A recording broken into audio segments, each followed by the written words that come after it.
Check. No, no.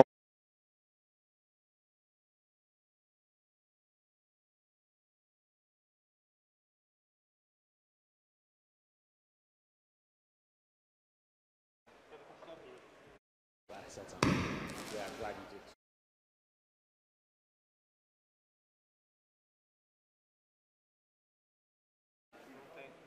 Agora tem bateria, mas não vai durar tudo. E até para colocar. Check, check. Ah, a internet já não está funcionando. Okay, so guys, welcome back to the AIGA Champions League qualifiers here in Sao Paulo, Brazil. This is the South American qualifiers, day 2. I'm Halti, joined by my broadcast partner, Jake Watson. Now, we were here for a very interesting and very competitive series of team encounters yesterday. We had the quarterfinals, and today, Jake, we're going into the semifinals, and there's a lot to talk about from yesterday, but first of all, what can the fans expect from the semifinals today? My goodness, the way that these competitors came out and punched their ticket to the semifinal, just if that's any indication of how today is going to go, you guys don't want to miss it. So many amazing finishes, so many, I would say even like some breakout performances, right? We're on display here on the AIGA stage, and I'm very excited about how it's going to go down today. Expect a lot of submissions, expect some highlight reel moments. It's going to be awesome.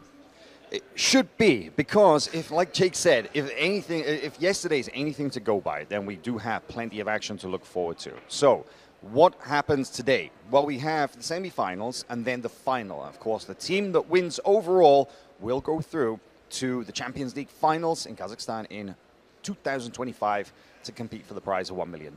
So who do we have competing today? Well, the first semifinal will be between Andinho's grappling team. Now, this is a team made up of a number of South American grapplers from countries including Argentina, Chile, and Peru. The name, of course, Andinho's, referring to the mountain chain, the Andes, that links those three nations together. And then we have, against them, Team Kasai, something of a super team put together, featuring a number of athletes from various countries, but predominantly United States and Brazil. And then, of course, the second semifinal, we have Team Vuk Elite going up against Team Pyramid. Now, both of these teams are entirely Brazilians. Very interesting affairs to have, some teams based from in and around the Rio de Janeiro area who have been making waves on the national and the domestic Brazilian scene in no-gi grappling.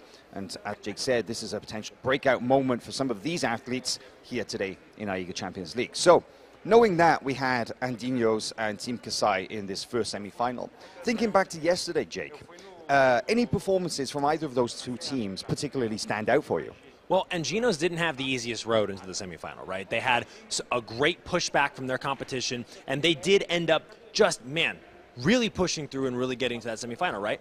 But Kasai went out there and absolutely 7-0 ran through, right? And that's no disrespect. It's just kind of how it happened. They went out there, and everybody except for Sebastian Rodriguez submitted everybody in the first round, and then Sebastian did it near the beginning of the second round. So it was a very impressive performance by Kasai. I would say of the competitors out of Kasai that I was most impressed with, really, I would say Dorian Oliveras. We had not a lot of questions about him coming into it, but we wonder, okay, a wrestler coming into this bracket and doing jiu-jitsu with other jiu-jitsu athletes, and he went out there, he looked fantastic. He didn't even have to use his wrestling a whole lot. He did, of course, but he was able to pass the guard. He was able to get the submission. I was very impressed with Dorian on the Kasai side. So then in the semifinal, we have Team Vuk Elite going up against Team Pyramid. So my personal standout moments from these teams, I mean, Team Vuk Elite had a number of really nice matches. I'm specifically thinking of Eli Browse, who, after being stuck in the closed guard for the majority of the first round, basically was able to break it open and catch an arm triangle choke in a matter of seconds after passing the guard right before the end of the first round. Well, then you have to look at Team Pyramid, and they scored a number of first-round submissions in their matches. They went against Team Melky Galvao, and they were able to beat them. I think it was 4-3 in the overall team standings. But a number of first-round submissions, with a number of those matches ending via heel hook, showing maybe a preference for the lower body attack. So we have a number of different teams here that have very, very different, very unique styles. And not just styles, Jake, but the strategy here plays a large part as well. And we saw a lot of strategy being employed by various teams yesterday. Absolutely. Pyramid had Team Melky Galvão that they were fighting yesterday. And we saw in one of the final matches, actually the match that really decided it for them, we saw this sort of battle of strategy between Antonio Asif and Adam Nabawi. And that was a match that for the first 2 rounds, it was just a grind. It was head-to-head, trying really hard to get the match to the ground. But then, at the very last minute, there was a crazy submission by Antonio Asif that no one could have predicted. Him actually getting snapped down and responding with a rolling knee bar. How impressive was that? But what we're seeing in AIGA, and what I hope that the fans can expect to see and what they should be looking out for, is that sort of game planning. We see that the managers are perhaps more excited than some of these competitors because of the game plans they've concocted and how they are just very deeply invested in the team aspect of this event. Some of the names that you may look forward to seeing later on today, of course, because these teams have rather large rosters and they're able to submit alternates. So you may have seen some faces competing yesterday. You'll have different faces today, just to give you an idea. For example, in the team Kasai, Junior Ocasio returns, as does Dorian Olivares, as does Fabricio Andre. Hanato Canuto will compete. Andrew Tackett returns, going up a weight class to 83, where he was competing at 76 yesterday. Pedro Mourinho is back, as is Roberto Jimenez. Some of the best-known names in grappling, all of them world-class athletes, and they will be competing today. On the other side, of course, the Andinos. They are definitely the underdogs in this encounter, but they were possibly also the underdogs yesterday against the Luta Livre Brazil team. And, of course, they had a great strategy, showed great heart, great display of technique in going through and taking that one to make it through into the semifinals, so don't sleep on that. On Team VUC Elite, now some of the standouts from that one, Nicolas Ramos had a great match yesterday, as did Gabriel Broj against Fernando Hayes. Now that was one of the best, most technical matches, maybe not the most dynamic and, you know, the most acrobatic kind of matches like you may have seen from somebody such as Fabricio Andre, but a really intriguing technical matchup, right? Yeah, not easy to beat Fabricio Andre, right? But definitely very intriguing. And I think that we at the commentary desk were able to see a lot of the stuff that was going down. Just some of the techniques that were being displayed, the deep half-guard intricacies, and that's something that we're also seeing in AIGA, right? We're not just seeing the highlight reel stuff, the easy Instagram clips. We're seeing a deep knowledge of Brazilian Jiu-Jitsu. It appeals to both new fans, people who are just getting introduced to Jiu-Jitsu, and people who have been doing this sport for years. So a little about what to expect from today, and of course we have these 2 semi-finals. Each team fields 7 athletes in different weight categories. Now the order of matches is to be determined. We will have a random draw. The team managers will come up onto the stage shortly. They will withdraw the names from a hat, and that's how we will find out in which order these matches go. So there is no team strategy in place. You're not able to save your best guys for last. It's really a case of they all have to go out there and do their best regardless. And of course, the 7 matches, it's the best of 7. So if it's clean sweep, of course, but we could see it go down 4-3 as happened yesterday. And whoever moves through into the finals will, of course, then the overall winner will go on to compete in the Champions League against the other qualifiers from North America, Europe, and Asia, the other trials that are taking place. Just a reminder about the rules. If this is your first time watching AIGA, the rules here are a little different. We have 3 5-minute rounds, Jake, and something rather unique. Maybe a hybrid rule set for a lot of people, but there's something special about the first 2 minutes of each round. Absolutely. You cannot score. The only way that you can score is with the takedown. Takedown of 2 points will score. You can pull guard, but you need to make a grip. And so that's something that actually happened a few times yesterday as competitors are pulling guard without a grip, and then you receive a negative point for that. You can get 2 points within the first 2 minutes with a takedown. So it's sort of like ADCC rules. It's inspired by the ADCC rule set, but it is unique to AIGA. And speaking on the round breaks in between, I think that is an incredibly interesting dynamic for Jiu-Jitsu. A lot of these competitors are used to the tournament format where you fight once and you'll never fight that guy again until you see him in another tournament, right? But you are going to fight the same guy potentially 3 times in a row as per that logic. And that's really, really interesting. It's kind of like MMA in that aspect or any other combat sport. Yeah, 3 5-minute rounds, potentially, with a 1-minute break. Of course, a submission will finish the match at any time, but it does give an opportunity for the athletes to come back, talk to their corners, game plan, adjust their techniques, and come back out. And we saw that was employed to great effect yesterday in many other matches that took place. So, with all that being said, it's really now time to get things underway here in Sao Paulo. We'll start the action shortly. We'll be coming back out to decide who the teams and which order the matches will take place. We'll catch you in a few minutes.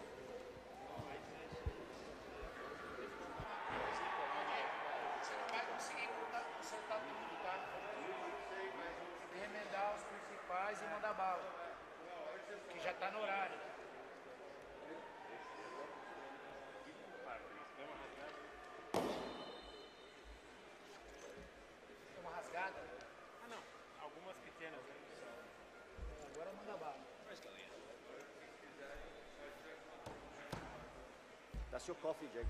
Oh, thank you. And your sugar and stuff. Cool. Yeah, so I'm going to call them out.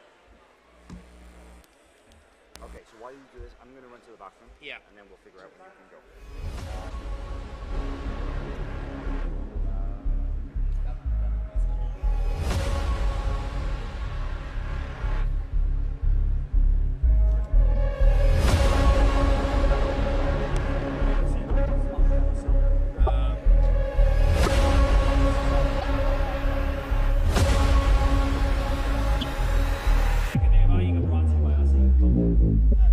And then I'll say,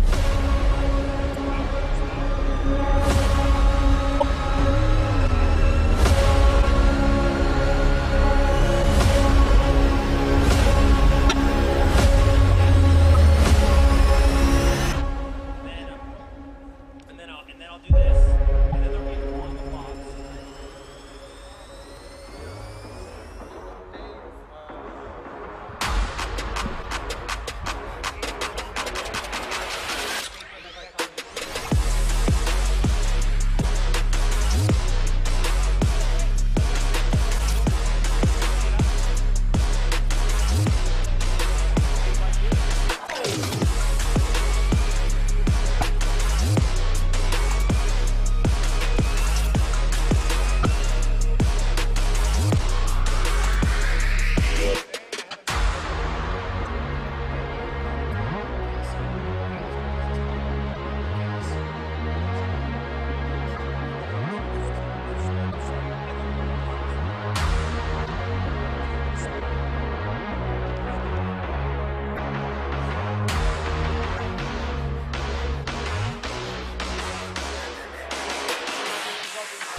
Ladies and gentlemen, welcome to AIGA!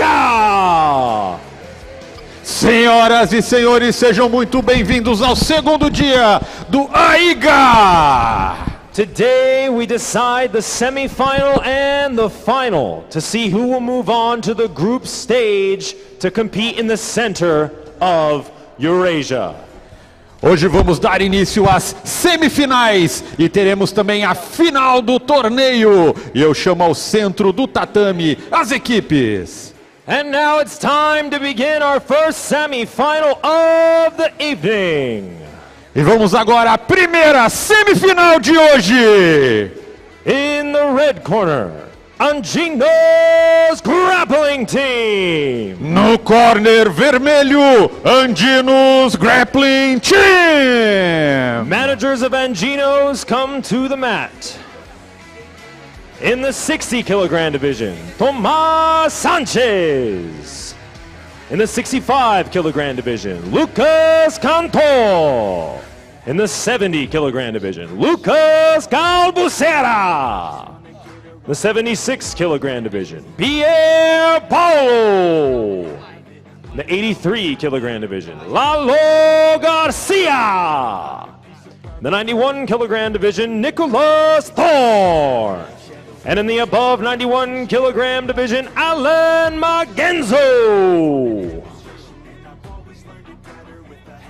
Then their opponents in the blue corner, Team Kasai. Managers of Kasai come to the mat.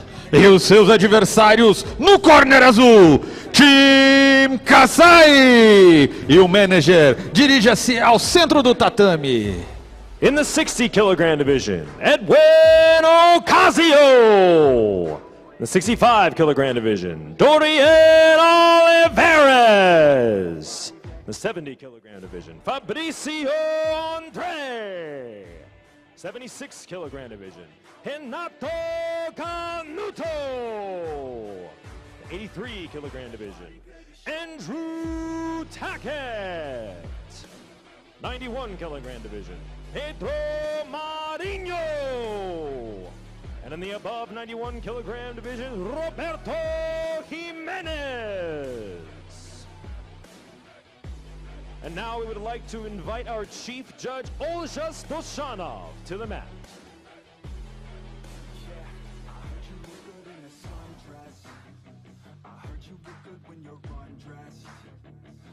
Now we'd like to invite the managers of both teams for the drawing of lots. Chama os líderes das equipes para as instruções.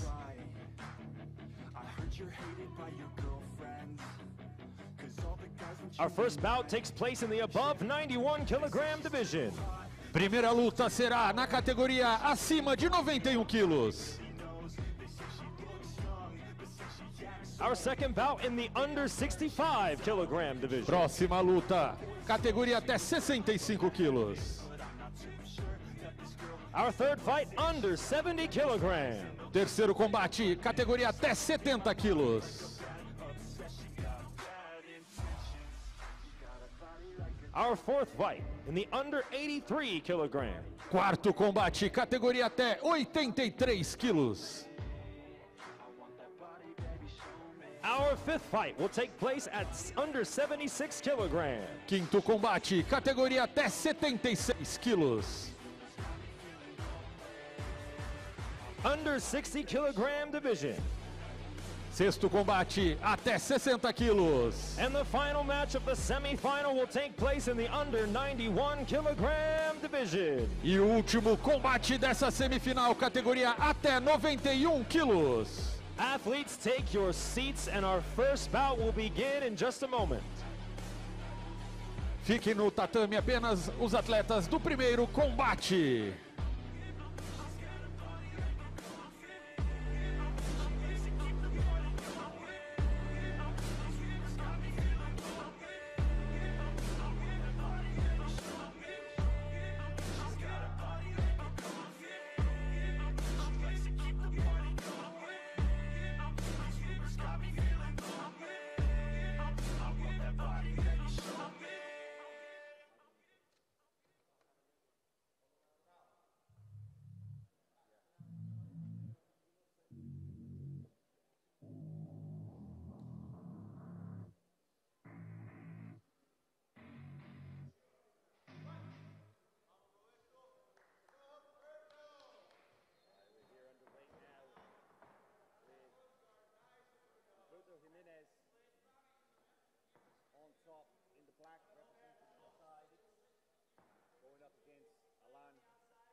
Through now with the knee cut pass. Nice work from Guido. Yeah, we sort of had. There from Magenzo on bottom, and I think this is important to notice that already we have a replay of what happened yesterday, excuse me, Jake. We have a replay in that the Anjinhos guys are immediately pulling guard and working from bottom. This is a carbon copy replay of their strategy.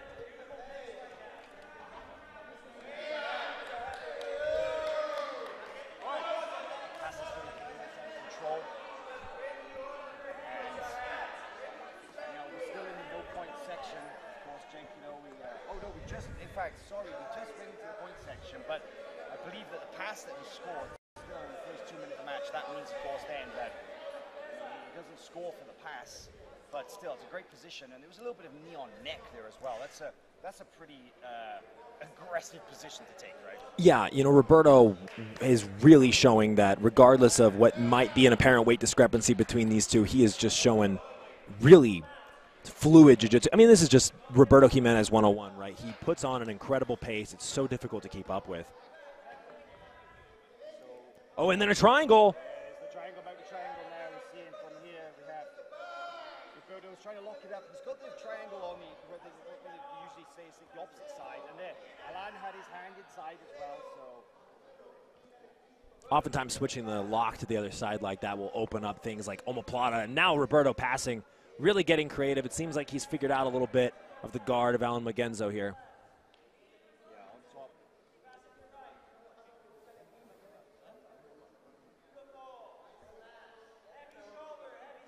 It's a nice passing position from Roberto.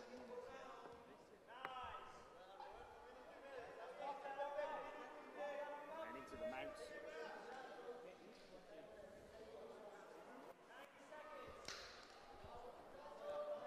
Now with a deep left arm underhook. Now that's going to prevent Alan Magenzo from getting up all the way, but 1 minute, 15 seconds left in this match. Or at least in this round. You see, that's what we were talking about in the pre-show, is even I just now momentarily forgot that this is not one match. But yeah, 5 minutes in this first round. Got 2 rounds ahead. Roberto Jimenez up 10-0 in this first round. Man, I love this footwork from Roberto Jimenez. He's able to get around those legs, but Magenzo is going. He's proven to be comfortable from the bottom. He's doing well in recovering the guard, and you know he's trying to suck in the leg. And if there is one weakness, Jake, that we can point to with Roberto Jimenez is that he has lost by leg lock submission in the past. It's something of a chink in his armor. He doesn't have many. But being such a well-known figure, you have to think that the Angelino's team, they've done their research, they know exactly who he is and what he's got, and they're thinking, we've got one chance to catch Roberto, it's going to be with a heel hook.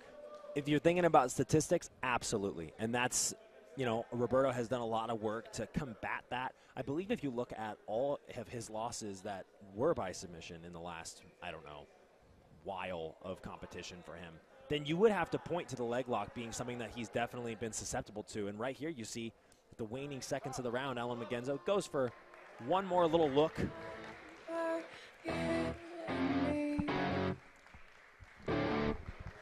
Round 1 goes to Team Kasai. Vencedor do primeiro round, Team Kasai. We were so young, we were so dumb.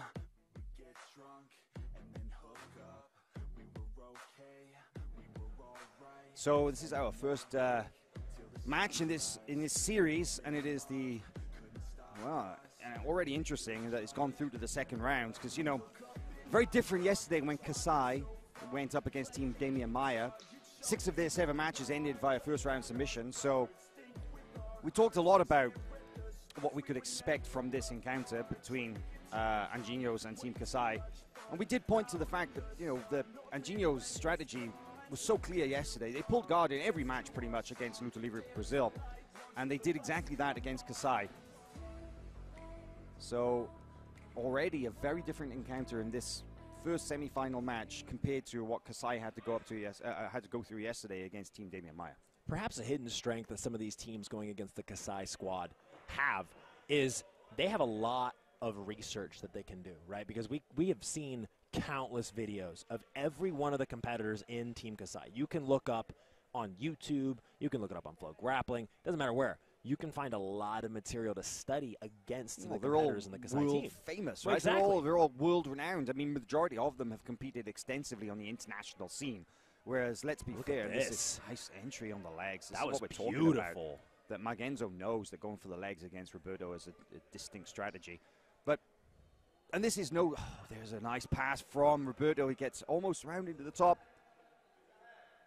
Nice work from the guard, and really, I love this pressure from Roberto Jimenez. But Beautiful just pass. slides through, chain passing, perfect display of technique. But let's be honest, Jake, it's no great offense to say that the Angelino's team, they were underdog coming into this, but they're relatively unknown on the wider international scene.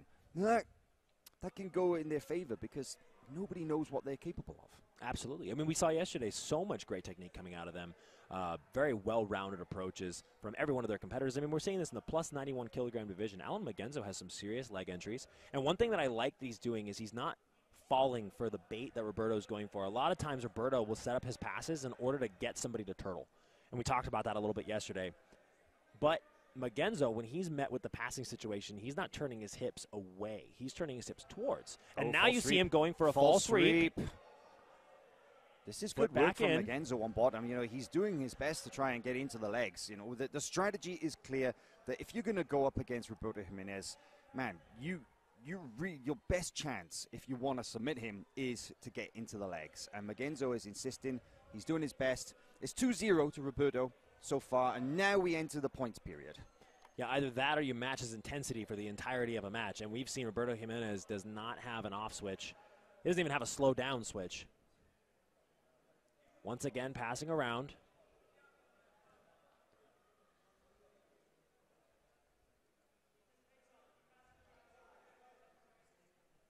Roberto now. And he's been employing a lot of this same sort of idea. Pummeling the legs in, looking for the underhook. Now just shoving the leg underneath. Look at that. Easily passes into the mount. That's a big scoring sequence right there. Kind of tough to see from this angle. 5-0 for Roberto Jimenez. And they're past the halfway mark as well. Definitely a great spot for Roberto Jimenez to be in. Plenty of time to work, too. Cycling that foot on the inside.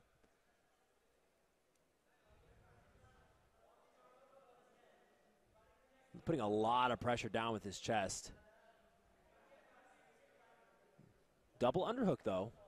He might be able to get out the back door, but Roberto, look at Roberto putting that right foot on the leg to prevent the both arms going under to shuck him off over the top.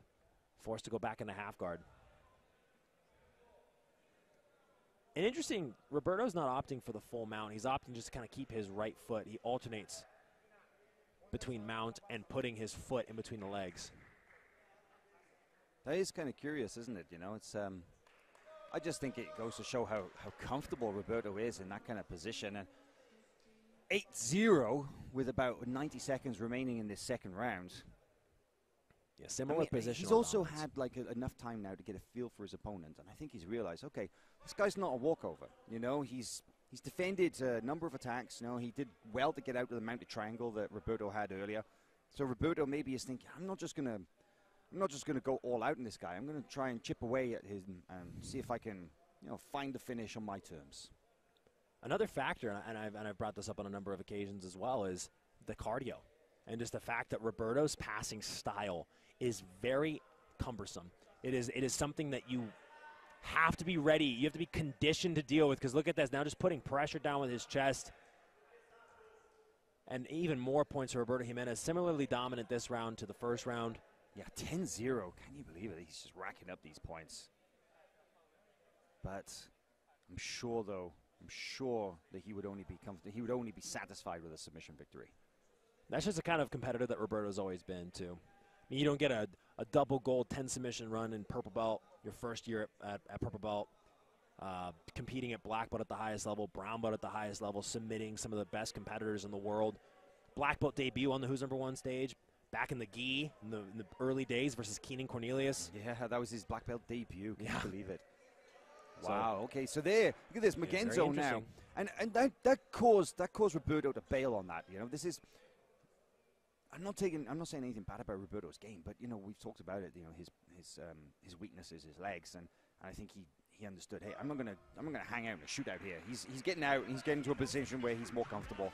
So second round goes to Roberto Jimenez on points. And we'll continue. Round 2 goes to Team Kasai. Vencedor do segundo round, Team Kasai.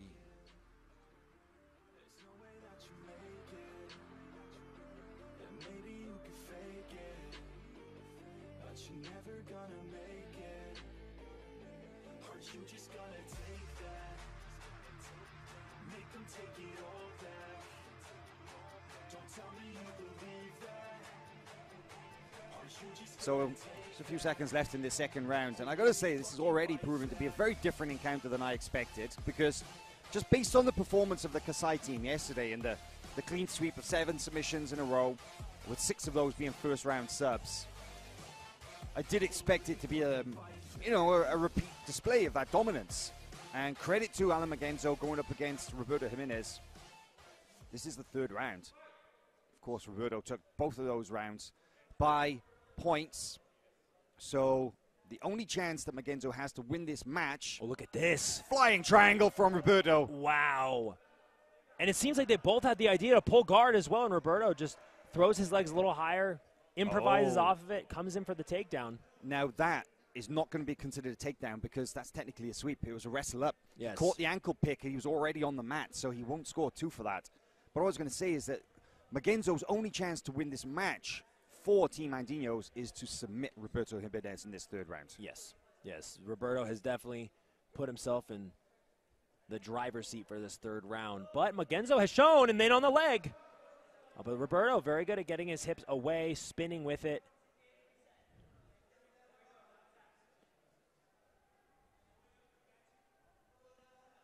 And Roberto stapling that leg down to the ground. It's been sort of the principled idea of his passing. A lot of pinning, moving around, side-to-side movement.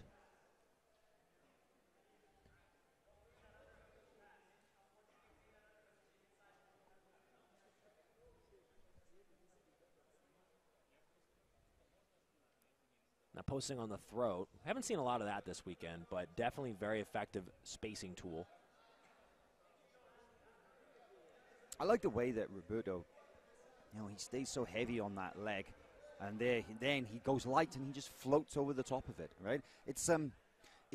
It looks so simple, but the subtleties in the application of pressure from those positions, Jake, it has to be felt to be truly understood, right? Yes, absolutely. And I can say, as somebody who has shared the match with Roberto in competition, it's very awkward to deal with the level of activity he's able to put out, because you expect somebody to slow down of a certain amount of time, right? But the way that he's able to chain passes together, you have to have a very specific training partner to prepare you for that kind of thing. You can conceptualize it and study it, of course, but unless you're ready to deal with pass after, and just right there, the same idea, moves from one pass to another. He doesn't always disengage, he just re-engages. And that I think is the biggest difference between the passing of Roberto Jimenez and a lot of other people, is he's not taking steps backward unless he absolutely has to. He'd rather take a step to the side so he can go forward again. And another pass for Roberto Jimenez. 30 seconds into the points period as well. Yeah, 3 points up over the halfway through this third round. And it's very reminiscent of what we saw in the first and second rounds. Roberto's top control, he's just so comfortable there. But Magenzo has been doing a good job of avoiding avoiding the danger. There's a beginning of a Darce choke there. But now, look, brief mode of back exposure. And I was going to say, if there's one place you do not want Roberto Jimenez, it's on your back. Well, you can see the urgency. Magenzo put his back flat on the mat and would rather, I think, be in bottom mount than have Roberto on his back.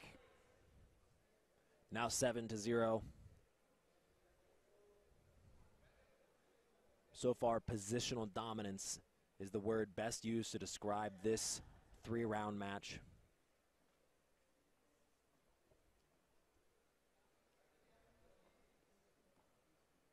The Andinhos team member, Alan Magenzo, yesterday when he fought, he won via armbar in the second round against Fabio Dutra, and that was a tough match because his opponent, a heavyweight opponent, was, let's say, rather cautious and didn't want to engage too much, but Magenzo's guard was a factor.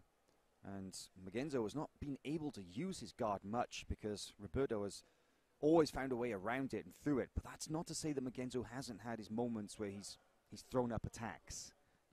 He's looking for, look at the smother from Roberto Jimenez. But it's very difficult to attack your opponent when you're just completely on the defensive like Magenzo is now, because Roberto Jimenez has just settled into this kind of pace where he's just like, all right, I can't crack the shell. You're not giving me anything. I'm just going to make you suffer. You know, to Magenzo's credit, he has tried different creative ways to get under the legs. I think Roberto has been very careful as well, though. If you notice, he's controlling the ankles a lot. And look at this last Hail Mary attempt by Magenzo spinning through. But again, look, Roberto prioritizes defense over offense in that situation. All right, last 15 seconds now. Roberto Jimenez moves around at the top controller. Once again, the knee on neck. That is such an uncomfortable position. 10-0 to round out this final round of 3. And that is a victory, an overall victory on points for Team Kasai in the first of this 7-match series.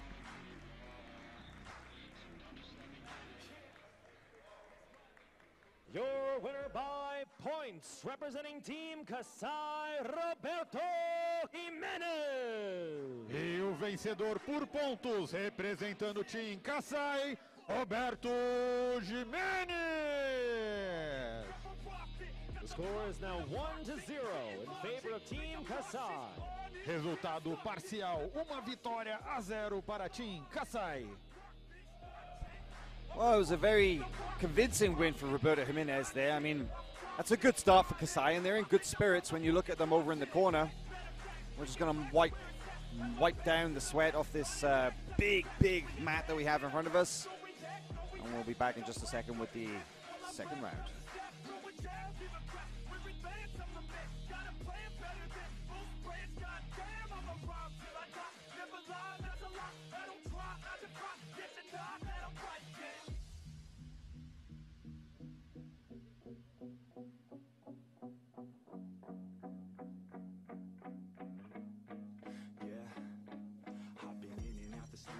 Like a student though, working on a movement, yeah, I'll do it cause I'm in the zone. And you know that I'm ready for the shows. How it goes, I don't know, but I'm waiting till I'm chose. One, here I go, all these people wanna know. Our next bout takes place in the 65-kilogram division. Representing Anjino's grappling team, Lucas Cantor. E vamos ao próximo combate, categoria até 65 quilos, no corner vermelho, representando Andinos Grappling Team, Lucas Cantor. And representing Team Kasai, Dorian Oliveira.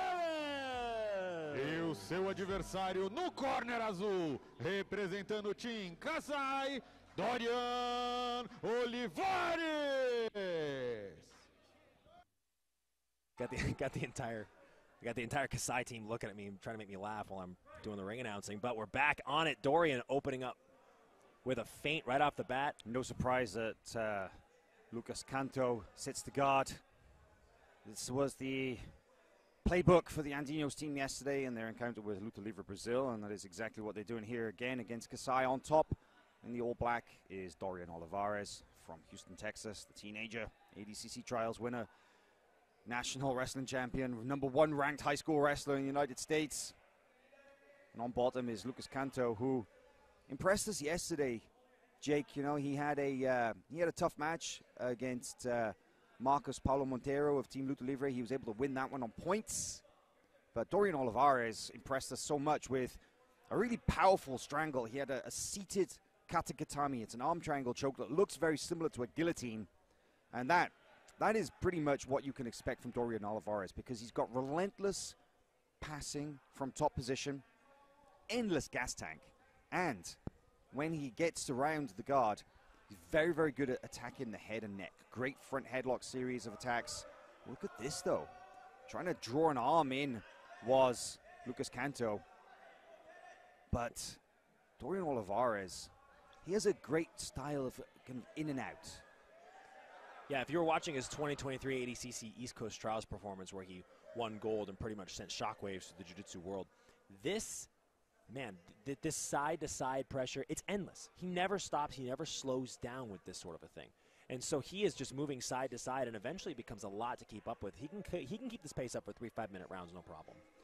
And that relentless side-to-side pressure passing that he employs, mixed in with great footwork, man, he took out some big names on the road to that ADCC qualifying win.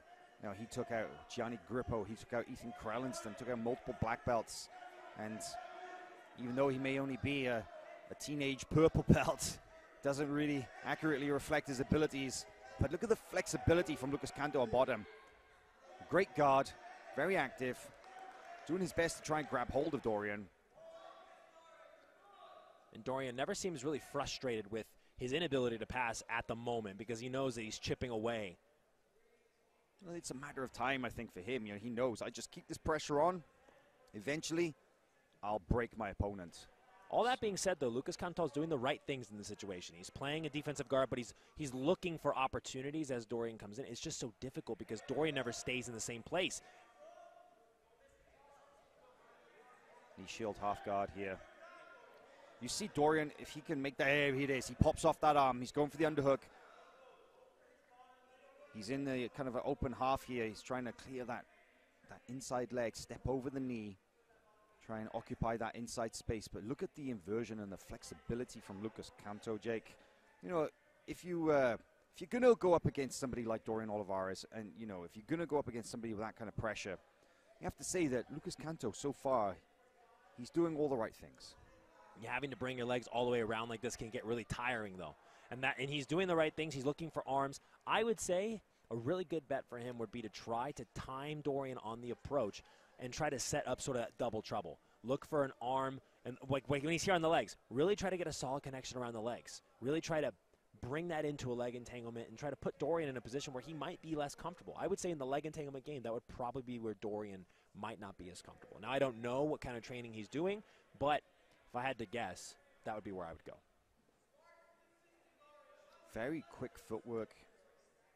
The way that he switches directions, you see he's trying to control those legs and to throw them by. He's trying to remove those obstacles in his path to controlling the upper body. He's looking for he's especially looking for head control. He's looking for underhooks. He's looking for head control, because one thing that we've seen from Dorian in the past is that, you know, probably as a result of his extensive background in wrestling, if he can get a hold of the head and neck, I mean, he's got great front headlock. Then there, he's trying to go for the underhook. He's trying to get head control, and he's got great attacks from there. He used he cycled through a number of attacks yesterday, front headlock to a guillotine, and then finished with the seated gatakatami. We've seen him use rear nakeds. We've seen him use the high-risk guillotines. But I got to say that even though he's given up the underhook here, Lucas Canto is doing a really good job of not allowing Dorian Olivares to occupy that inside space. He's not allowing him to get chest to chest. That inside knee is proving to be very tricky, and with this clock running down, this is the second match in this series that will go through into the second round. Round one declared a draw. Primeiro round declarado empate.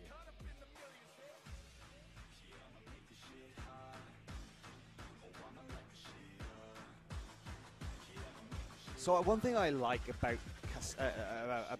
AIGA in general is when you look over in between rounds and you have all of the team members talking to their athletes. They're all invested in this result, Jake. You look at the Kasai team, they're all on their feet, they're all next to Dorian. You look over at Andinos, it's the same situation. So much rides on every match. You know, it all comes down to the team at the end of the day. It's a series of individual performances that represent your team. And it's competitors who will share the mat. They'll be on the mat later. Like, these guys are going to compete later. It's not like they have a dedicated team of medical professionals. These guys are chipping in and kind of sticking their necks out for each other in this format. Round two, and there on the legs is Dorian Olivares. That, Jake, that's 2 points in the first 5 seconds. I think that's really smart, because that first round was 0-0. And now look at the pace he's already putting on. Ramping it up right off the bat to try to get this pass going. Because we knew that Anginos were going to pull guard, right? They've done it again and again and again. And, you know, Lucas Canto, again, that flexible guard, he was able to pull guard in the first round, deny Dorian the takedown points. Dorian came out and got that so quick this time. Again, look at the pressure. But I feel like Dorian's... Is it just me, or he's moved up a gear? I think he's definitely gone into another gear for sure. one thing that's really cool that I'm noticing Dorian doing is he's moving around to north-south so quickly, and he's trying to force almost the reverse double under, right? And when he does that, he knows that Lucas is going to defend, so he tries to hook the leg and pass around to the side, sort of like a leg drag. So I think there's a system behind what Dorian is trying to accomplish whenever he does that. He's got that. He's getting higher up the body as well. If you look at that, you know, Lucas is doing a great job every time Dorian passes, and Dorian passes almost exclusively to this direction. Oh, look at this. Nice work. They get in the omoplata. And now in on the legs. Oh, but look at the strength of Dorian Oliveras. You know, I was going to say that every time that Dorian passes, he goes to his left. He goes to the right side of Lucas Canto. And Lucas Canto, you know, even when Dorian's able to get a deep underhook, his guard is still so dangerous. And that's the best attack that Lucas Canto has had from bottom so far. And I imagine he might be a little frustrated, gets that deep on the leg, and then it's just dealt with so quickly, right? And when you're in a position like Lucas Canto, you're fighting for now 7 minutes against the same pressure passing that hasn't let up. In fact, it's only gotten faster. All right, points are now active. So it is still 2-0 to Dorian Olivares. But look at this. This is different. This is better for Canto. He's got full guard. He's been playing a lot from half guard. He briefly had a kind of decent butterfly guard there, but now it's half guard on the other side. And I think that's what I mean is Dorian doesn't, he's not hanging out in a disadvantageous position for too long. Now everybody has a kind of a good side, and you see Dorian deciding to pass to the other side now, and I wonder if he feels like, okay, you know, Lucas Canto's, his right side is his strongest. Maybe he's going to test out the left to see if it's any weaker, but close guard now, and Dorian doing a really good job. I mean, we saw so many matches yesterday, Jake, where guys were stuck for extended periods in close guard. You want to know how to open the close guard? Just look at what Dorian did right there. Yeah, that's probably the safest way in no-gi to open the close guard, but it's still difficult. It doesn't come without its own hint of danger as well. You are susceptible potentially to K-guard, but what Dorian did that was very good is he row, and here we go. That was a nice turnover there. Briefly got him to the turtle, and to be honest, I think Dorian, that's a good strategy. He doesn't need to pass the guard. If he can also get the guy to turtle, that exposes the head and neck. This is exactly what he's doing here. He's got him to his knees. He's head and neck. He's in front headlock series. Will we see him go for the back, or will we see him use a similar attack to as we saw yesterday? Yeah, he's got that left knee pinned under now, forcing that right arm through. He is. He's bringing the right arm through. We could see Anaconda. We could see the seated Gatakatami. Yeah, he drops through. There it is. Seated Gatakatami. Could rolls this be through. it? And that's it. Second round submission for Dorian Olivares.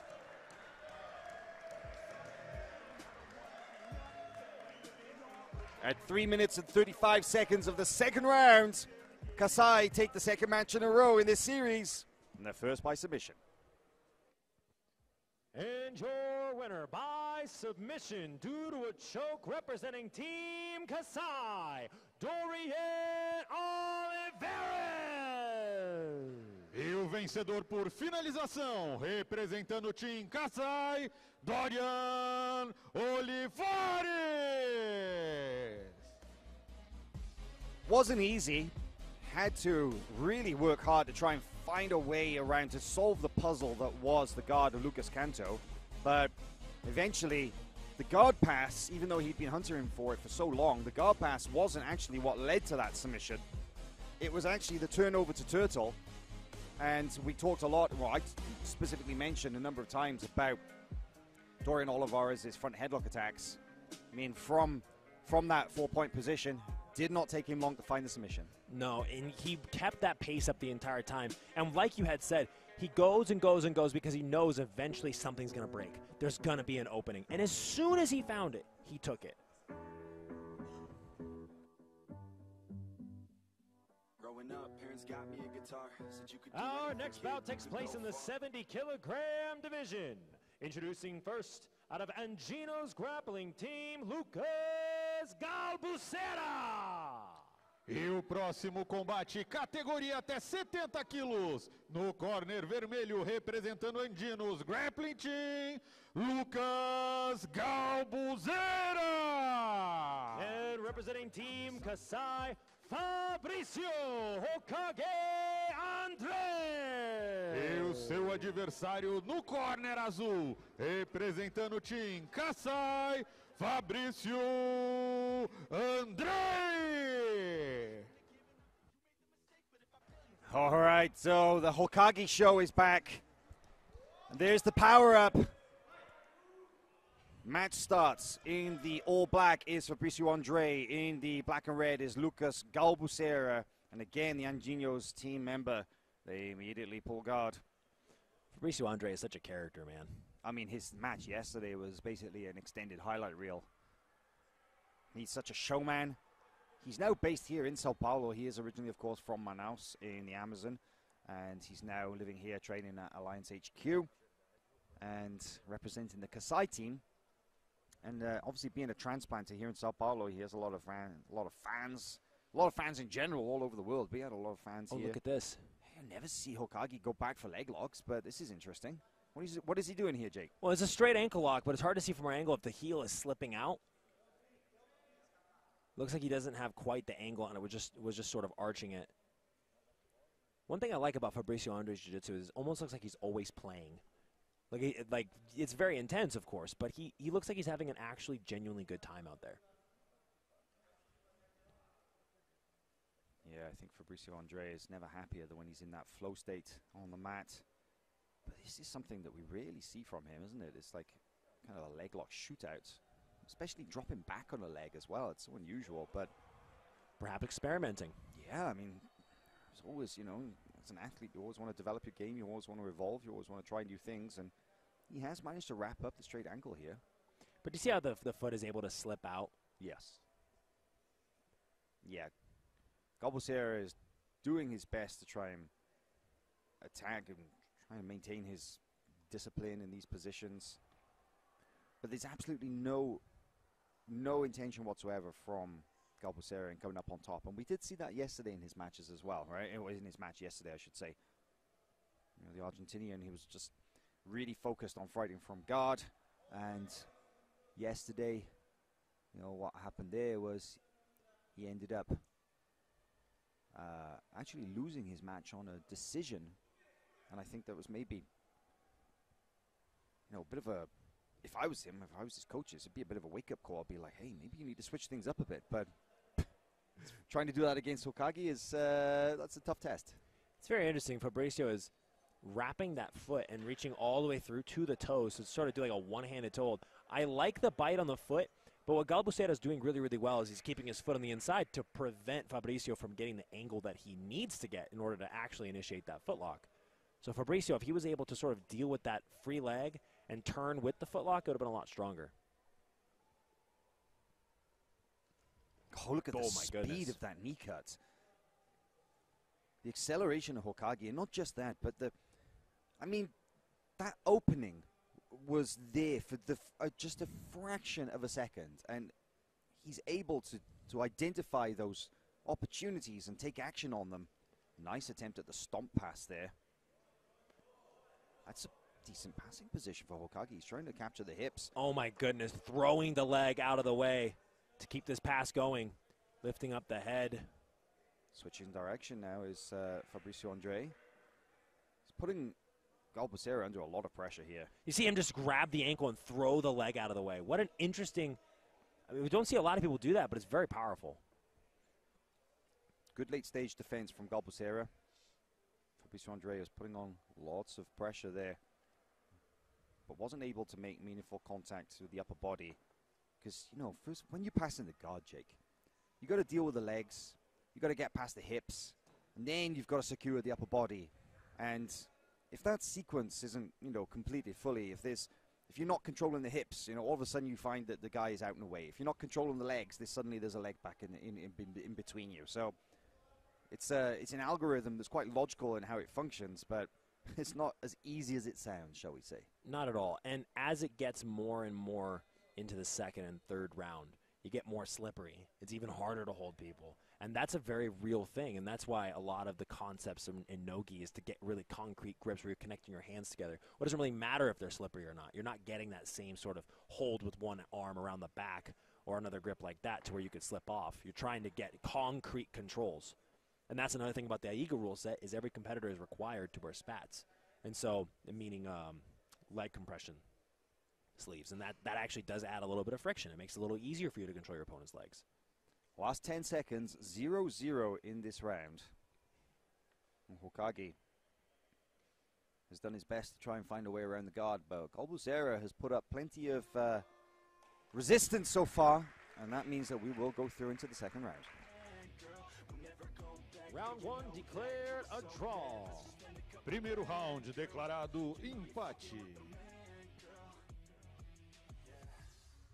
So very different match in this first round compared to Fabricio Andre's first round yesterday, which was just an extended highlight reel where he was able to just absolutely stunt on his opponents.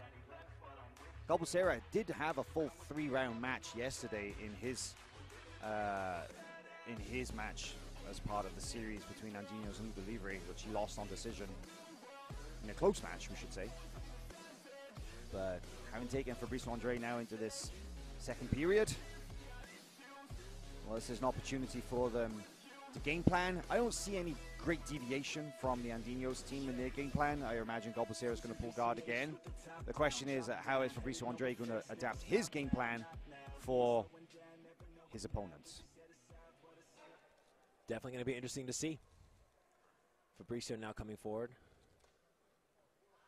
Getting that ankle pick. Would that be 2 points? That was quick. And they're going to give him the 2. Wow. Fabricio Andre with the lightning quick ankle pick. That was nice. That reaction time on that. Now that is very similar to what happened with Dorian Olivares in the last round. That, you know, he came out and having gone 0-0 in his first round, what did he do? He came out and within the first 5 seconds, he got takedown points.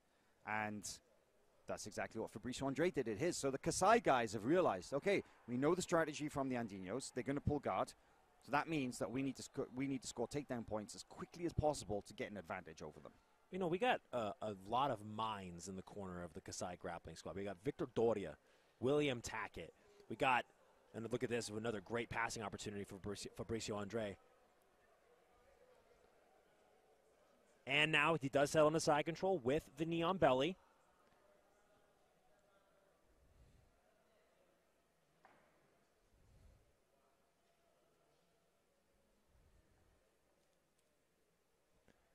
Inching forward a little bit more. I like the deep head control with the right arm. Look at that, forces Galbuzera flat on the mat. Now he's in mount. So much pressure. Yeah, this is great, but of course, even though he's on top and he's really, oh, look at Gift Wrap. He's putting a lot of pressure on here, now moving slowly around to the back. Still, this is the earlier stage of the match, so there's no points, but you think he's going high for possibly back triangle here? Looks like it, right? I can't quite, unfortunately, they've rolled away from us. We can't quite see the angle. Oh, he is. He's trying to triangle his legs. He's trying to go armbar. And the lock is right over the opposite hand, so that armbar is going to come on quick. You see it right there, and armbar submission for Fabricio Andre. Beautiful finish for Fabricio Andre with the second round submission after a very tricky first round. Just doesn't leave any doubt, and after 2 minutes, gets the submission. And your winner by submission due to an armbar out of Team Kasai, Fabricio Hokage Andre. E o vencedor por finalização, representando o Team Kasai, Fabricio Andre. The score is now 3-0 in favor of Team Kasai. O resultado parcial por equipes, 3-0 para Team Kasai.